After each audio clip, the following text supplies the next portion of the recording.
Well, Happy New Year! So I hope all of you had a really great holiday season. I just got back from Pennsylvania.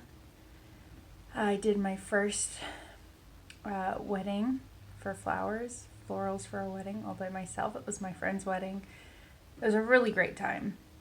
It was typical wedding time, hectic, crazy, exhausting, tiring. So I'm still recovering from all of that and all of the partying and all of New Year's Eve and everything like that. So today is mostly just getting back into everything here, doing lots of chores, cleaning my apartment.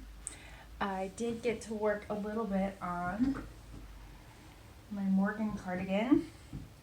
I just cast on one of the sleeves, so I'm like hardly anywhere. I literally just did it. Probably worked on it for 15 minutes.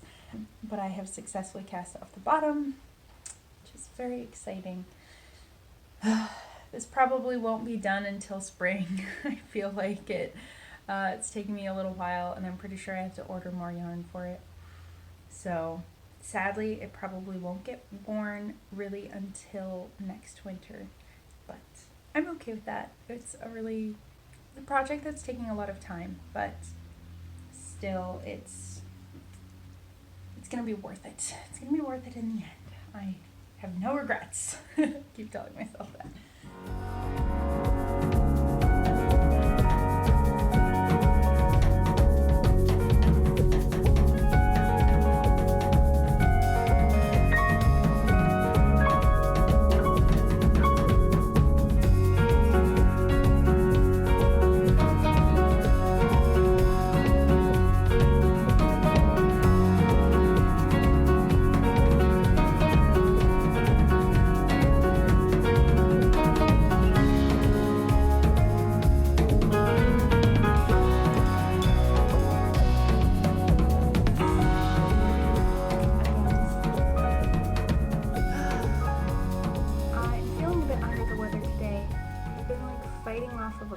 Fighting off a cold for like the past week, and I think today it like finally really caught up to me. It's just like, it's not a real cold, it's just like I don't feel super great and I'm tired and my throat hurts and my nose is like a teeny bit stuffed up. So it's just obnoxious because I just don't feel as great as I possibly could. I'm trying to decide if I want to go like at it today and get a bunch of stuff done, or just really try to take it chill. And I'm leaning towards chilling out pretty hardcore because I thought I was going to get an early start and it's like 10 o'clock now. But I am working on my quilt. I'm successfully ignoring my sleeve and my Morginn cardigan. I'm trying really hard to focus on it and get through it. It's getting a little bit better. I got to the second decrease on the sleeve and I'm like, it's always really easy to get that first sleeve done, but I know I have a second sleeve and then I still have this part, like the panel, the button band. I don't know, I'm not feeling like this crazy insane urge to work on projects. I'm just like going pretty slow on everything. But I do have really exciting things to do too. I'm gonna get working, I have 2 notebooks.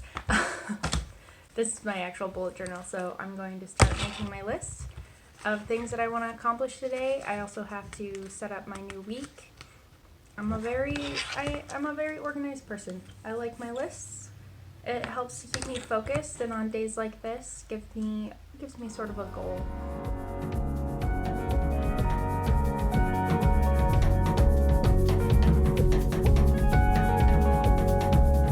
Come here. Come here.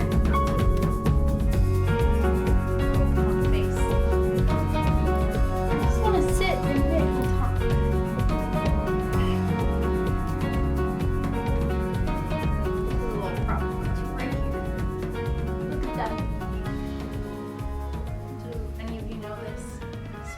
That cat. It's like my all-time favorite video. Well, you're bugging me, so I'm gonna bug you.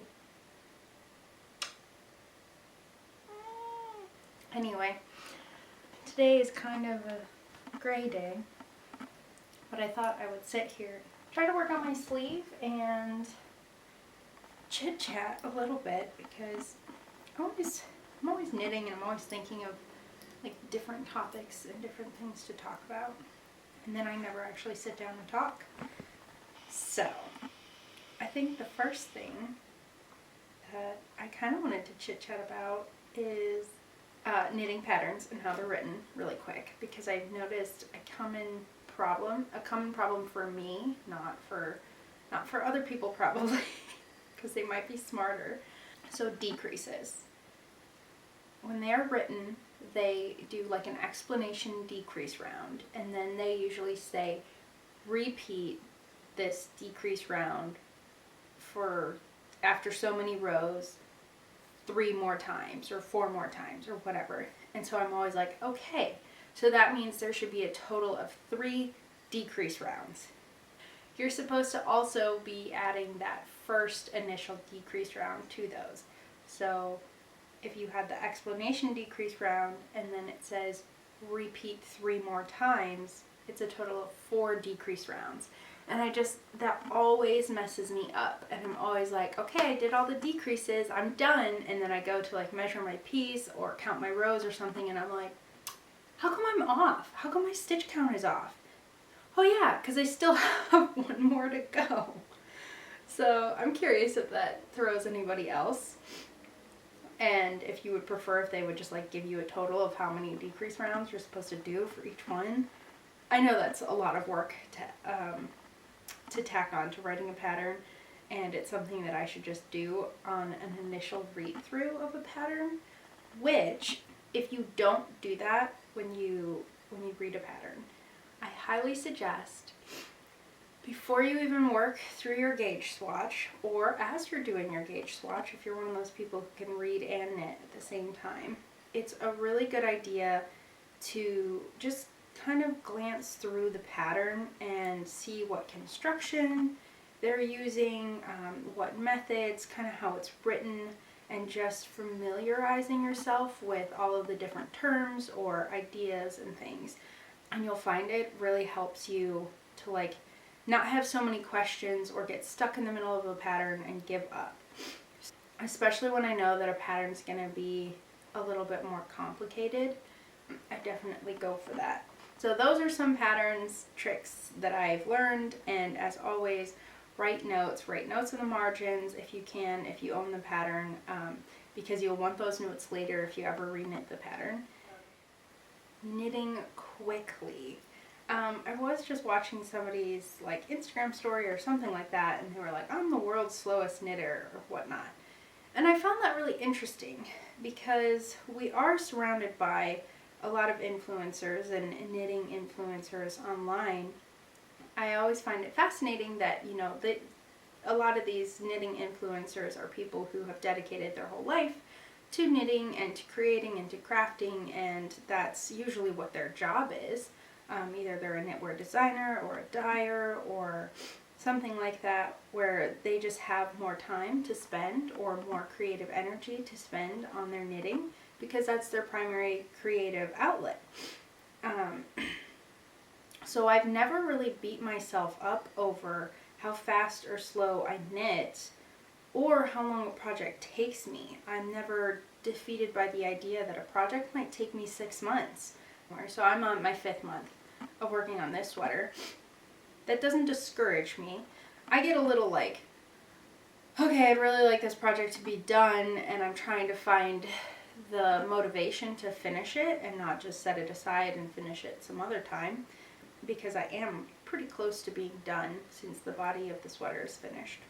I do find that some people like think that they have to continually make a lot of projects or continue to put out projects or new things or have new information, or not new information, new projects to share, when I just don't think that's necessary. I mean, knitting is a slow craft, and you're allowed to, you know, take a whole year to finish a project if you want to, and if all you share for that whole year is just that one project, I think that's fine. I actually think that's fascinating, because, you know, then we're kind of all in it for the ride, and watching and learning.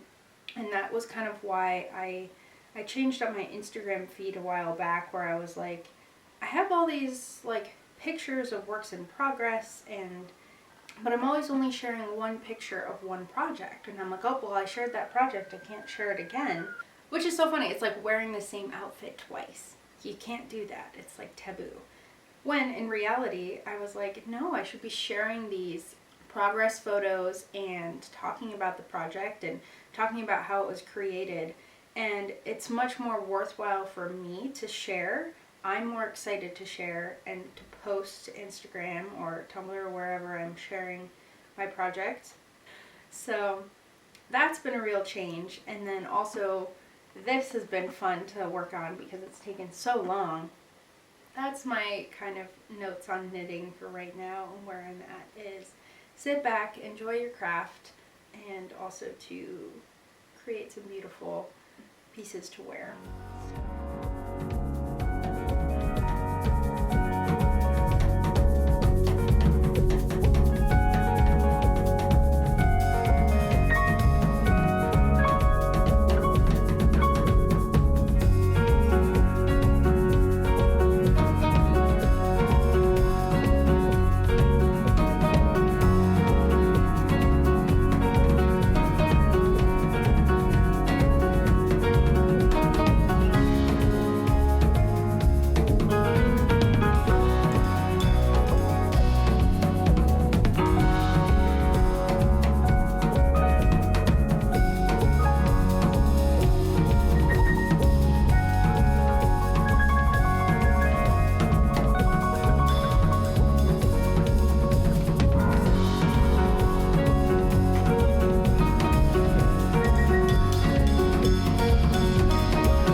Noticed that I'm wearing these, and these fingerless gloves were knit last year.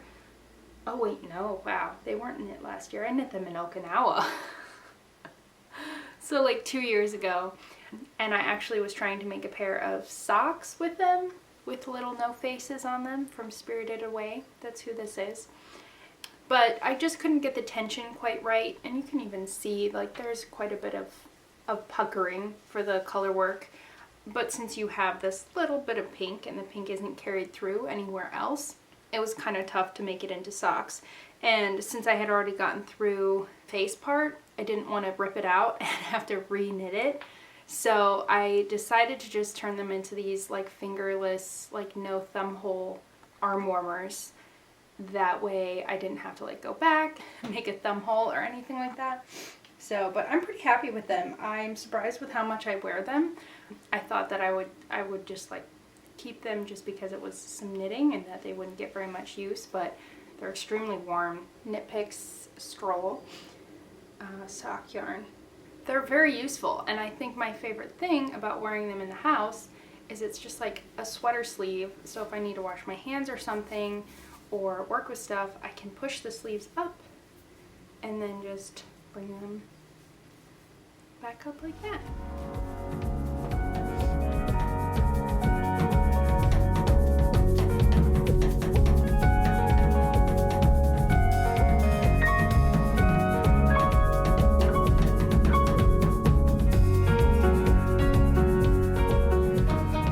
Hi. So it is a very rainy and cold Saturday, and I just warmed up my cappuccino, and I'm working on a proposal for my cousin. So I've been painting been working on this painting while just like watching some YouTube videos. So I thought I would just let you come along and kind of see my process. Enjoy.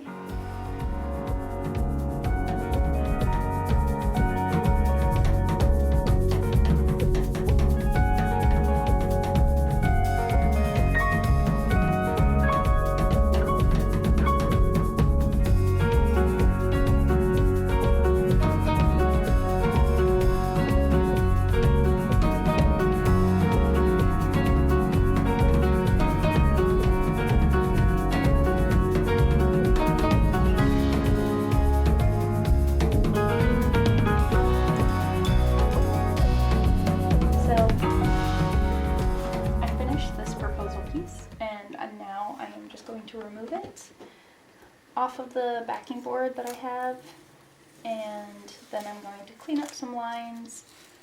Of course it's ripping off the paper, although it doesn't have to look that pretty. It's okay. You just have to peel really slow.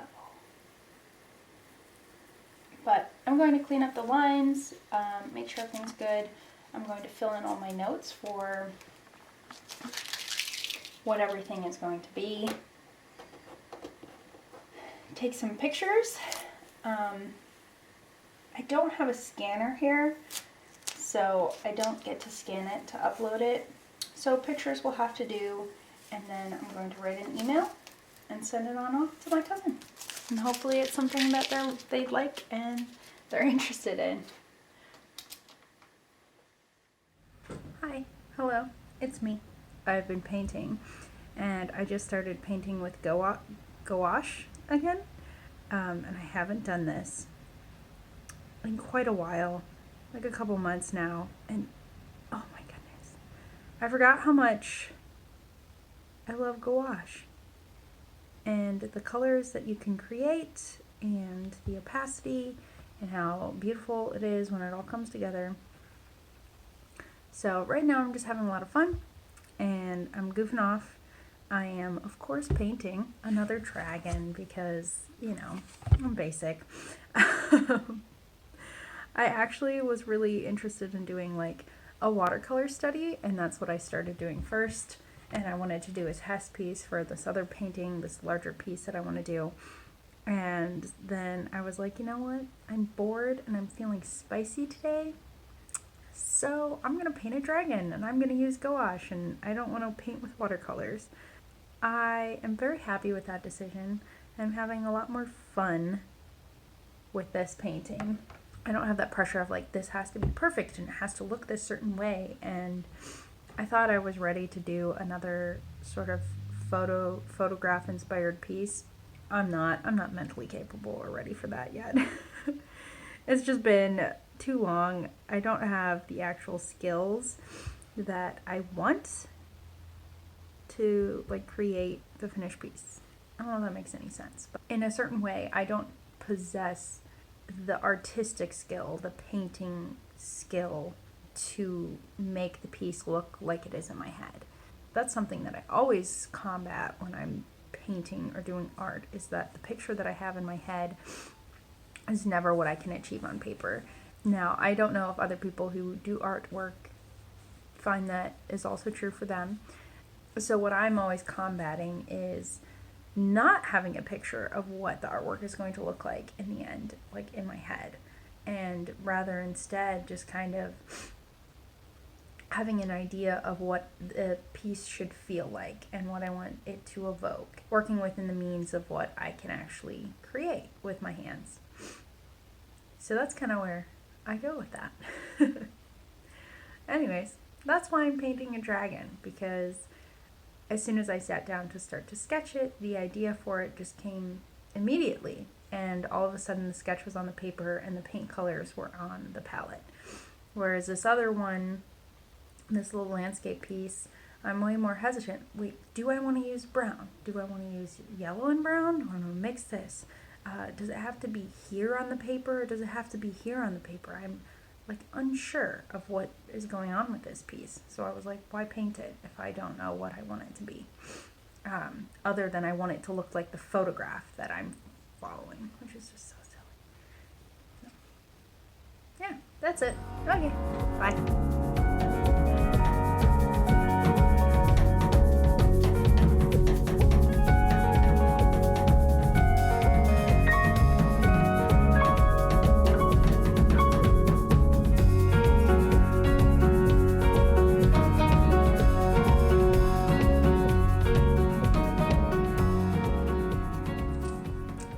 Hi there. So, my last vlog went up like before Christmas, and I'm just now about to start editing the new one, and it's the end of January. So I thought I would just add in my comments about my finished Morginn cardigan. Let's take you back to September 2019 when I first cast this project on, and then continued for so many months and so many days, and it was exhausting and it was a long process, but I did it and I made it, and I have something that it's a fantastic piece. It feels like a cloud, it's comfortable, it's roomy, it's extremely warm. So I'm very glad I pushed through and got it finished, and I was expecting the sleeves and the button band to take a lot longer, but they didn't. I thought the button band was going to take me like another month, but it really only took me like a day and a half, like I think one evening of knitting and then maybe one more night. So how awesome is that? And I love it. I added some beautiful buttons. I was gonna go darker. They're pretty light color wood, and I was planning on going darker, and then I was just like, no, I want it to be that light grandpa colored cardigan style. I'm very happy with my choice, and as you'll see in all the pictures and the videos stuff, it fits pretty well. So I did relatively well on the sizing and the yarn choice. The yarn is Wonderfluff by Knit Picks in the color Finnley Heather, and this pattern is Morginn with 2 N's by Katrin Schneider in Lane Magazine. It's Lane Magazine, I believe, issue number 4. I think the one note that I wanted to say about it is it's really funny because every time I finish a sweater or basically whenever I finish anything, I'm always like, I don't like this. I don't think I'm ever going to wear this. This is a terrible decision. And so I'm always like, okay, put it away or block it or just don't touch it for like a couple of days. And then I'll be like, okay, like I'll try it on again, and then I'll wear it out. And it's always terrifying. I wonder if I ruin my knitwear while I'm out. I jump over all these hurdles and then I do it, and it's wonderful. And I always end up loving the piece, and it always fits in. And most of the pieces I've made so far have all fit in relatively well with my wardrobe. So I'm like, that's really comforting, knowing that I'm like, okay, I'm not picking these outrageous things to knit and spend months and months on making and then not getting any use out of them. As far as any alterations to the pattern or anything like that, I didn't really do anything too different. I do wish I went a little bit longer on the pockets or had started the pockets sooner.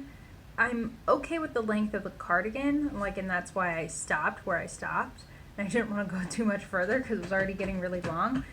But I do wish that my pockets were just a little bit deeper and they fit like my phone better, or even my hand. But again, all in all, pretty great pattern. So I'm very happy with it. Highly suggest you make if you feel like toughing it out and getting a really cozy memory squish cardigan. So